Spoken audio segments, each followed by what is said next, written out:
अस्सलाम वालेकुम दोस्तों, मेरा नाम मोहम्मद ज़ियाउल्लाह है। आज आप देख रहे हैं ईटी पावर स्टॉर्म चैनल।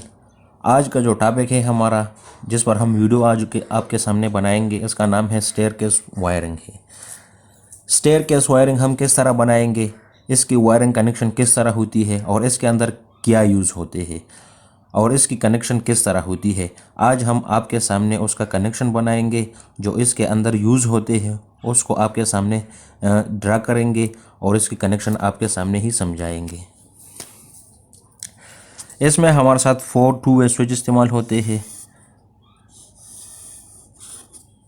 1 2 3 4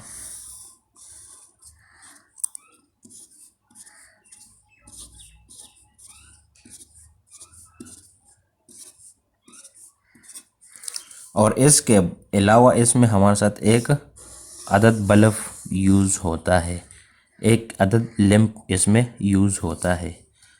इसको इनपुट में हम जो सप्लाई देते हैं वो एक फेज़ देते हैं, जबकि दूसरा हम न्यूट्रल देते हैं। ये हमारे साथ न्यूट्रल हो गया और ये फेज़ हो गया। ये इनपुट सप्लाई है, इनपुट सप्लाई है 220 वोल्ट।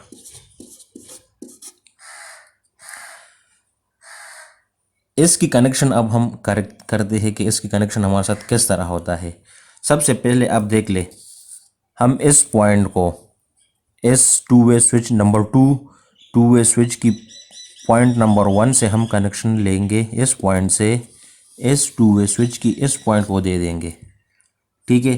फिर इसके बाद हम इस पॉइंट से कनेक्शन उठा के इस पॉइंट को दे देंगे। दूसरे स्टेप में हम यहाँ से कनेक्शन उठा के इस स्विच की इस पॉइंट को दे देंगे और फिर यहाँ से हम कनेक्शन उठा के इस स्विच की पॉइंट नंबर 1 को दे देंगे। तो हमारे साथ ये 3 स्विच कनेक्ट हो गया। अब तीसरा स्टेप हम किस तरह करते हैं। तीसरा स्टेप हम इस तरह करेंगे कि हम यहाँ से इसको हम फेज़ दे देंगे ना इनपुट में, तो फेज़ हम यहाँ से उठा के इस पॉइंट को दे देंगे और इस पॉइंट से हम उठा के इस पॉइंट को दे देंगे, ठीक है। अब हम इनपुट में इसको सप्लाई दे दे हैं, तो फेज़ इसको चाहिए तो वो फेज़ हम यहाँ से उठा के इस पॉइंट को दे देंगे। तो जो जितने भी सॉकेट्स, जितने भी हमारे साथ स्विच यूज़ हुए हैं इस सर्किट के अंदर, वो 4 यूज़ हुए हैं, तो उन सब को फेज़ मिल गया, ठीक है। इसके अंदर जो ये 2 स्विच है जो दरमियान में हमारे साथ लगे हुए हैं, ये 2 स्विच एक इंटरमीडिएट स्विच की जगह पर हमने इसको लगाया है। इंटरमीडिएट स्विच यानी एक स्विच होता है लेकिन हमारे साथ वो अवेलेबल नहीं है, तो इसलिए हमने उसकी जगह पर यहाँ पर 2 2-वे स्विच लगाया है। यानी एक इंटरमीडिएट स्विच का काम हमने 2 2-वे स्विच से ले लिया, ठीक है। और इसका कनेक्शन भी हमने आपके सामने ही करवाया। ये 2 हमारे साथ क्या है, इंटरमीडिएट स्विच की जगह पर काम करते हैं।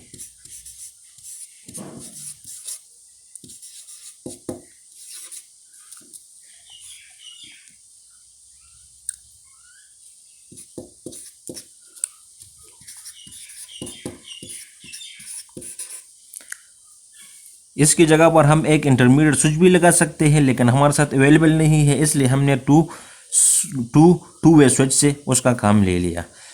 अब ये तो फेज सबको मिल गया। इसके बाद हम क्या करेंगे, हम लैंप के साथ इसको कनेक्ट करते हैं। वो किस तरह करेंगे, लैंप को हम फेज कहाँ से दे देंगे और न्यूट्रल कहाँ से देंगे।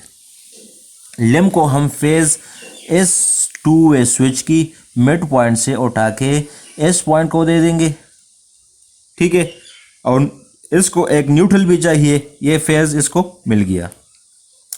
तो लैंप को हमारे साथ एक न्यूट्रल की ज़रूरत भी होती है, तो हम न्यूट्रल यहाँ से उठा के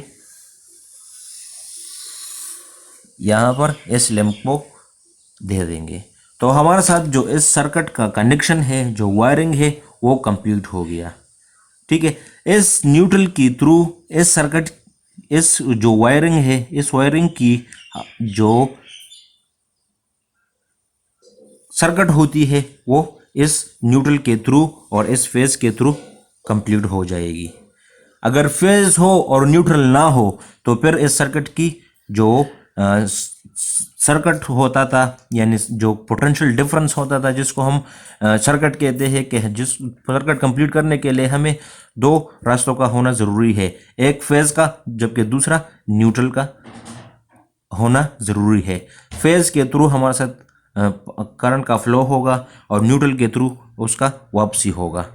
तो इसी तरह हमारा साथ एक सर्किट कंप्लीट हो जाएगा। तो इस सर्किट, इस वायरिंग में हमने इस टू वे स्विच को जो यहाँ पर हमने इस्तेमाल किया है 4 आदद, यानी 4 टू वे स्विच हमने इस सर्किट में लगाया और उसको हमने इस तरीके से कनेक्ट किया कि हमने टू वे स्विच यानी नंबर 2 वे स्विच की फर्स्ट पॉइंट से कनेक्शन उठा के टू वे स्विच नंबर 3 की पॉइंट नंबर 3 को हमने उसके साथ शॉर्ट किया। ठीक है। टू वे स्विच नंबर 2 की पॉइंट नंबर 3 से हमने कनेक्शन उठा के टू वे स्विच नंबर 3 की पॉइंट नंबर 3 के साथ हमने इसको शॉर्ट किया।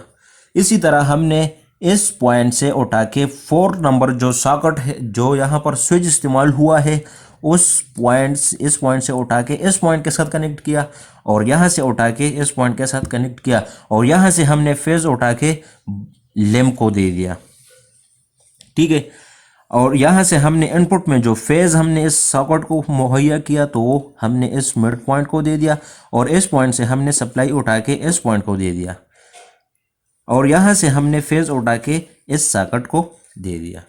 तो हमारे साथ एक सर्किट कंप्लीट हो गया और न्यूट्रल हमने इनपुट सप्लाई से डायरेक्ट उठा के लैंप को दे दिया। तो ये हमारे साथ स्टेयरकेस वायरिंग की एक वायरिंग डायग्राम बन गई। ठीक है। जबकि इसके दरमियान एक बात है जो वो मैंने आपके सामने डिस्कस भी किया, लेकिन दोबारा डिस्कस करता हूँ कि इसके अंदर जो ये दरमियान में टू वे स्विच यूज़ हुए हैं, ये एक इंटरमीडिएट स्विच का काम करता है। यानी इसकी जगह पर हम एक इंटरमीडिएट स्विच को लगाते हैं, लेकिन हमारे साथ यहाँ पर स्विच मौजूद नहीं है, अवेलेबल नहीं है, तो इसलिए हमने उस इंटरमीडिएट स्विच का काम टू वे स्विच से ले लिया और उसको हमने कनेक्ट किया। तो इसी तरह ये वायरिंग कंप्लीट हो गया। तो ये स्टेयरकेस वायरिंग है। इसको हम इंशाल्लाह नेक्स्ट वीडियो में, यानी इस वीडियो की पार्ट 2 में हम इंशाल्लाह आपके सामने ही प्रैक्टिकली दिखा के करवा के करेंगे। ठीक है। आप हमारे साथ ही रहिए। अगर आपको हमारी वीडियो पसंद आई हो तो ज़रूर इसको सब्सक्राइब कर ले और एक लाइक हमें ज़रूर दे और दोस्तों के साथ ज़रूर शेयर कर ले। आप हमारे साथ ही रहिए। Thank you. अल्लाह हाफिज़।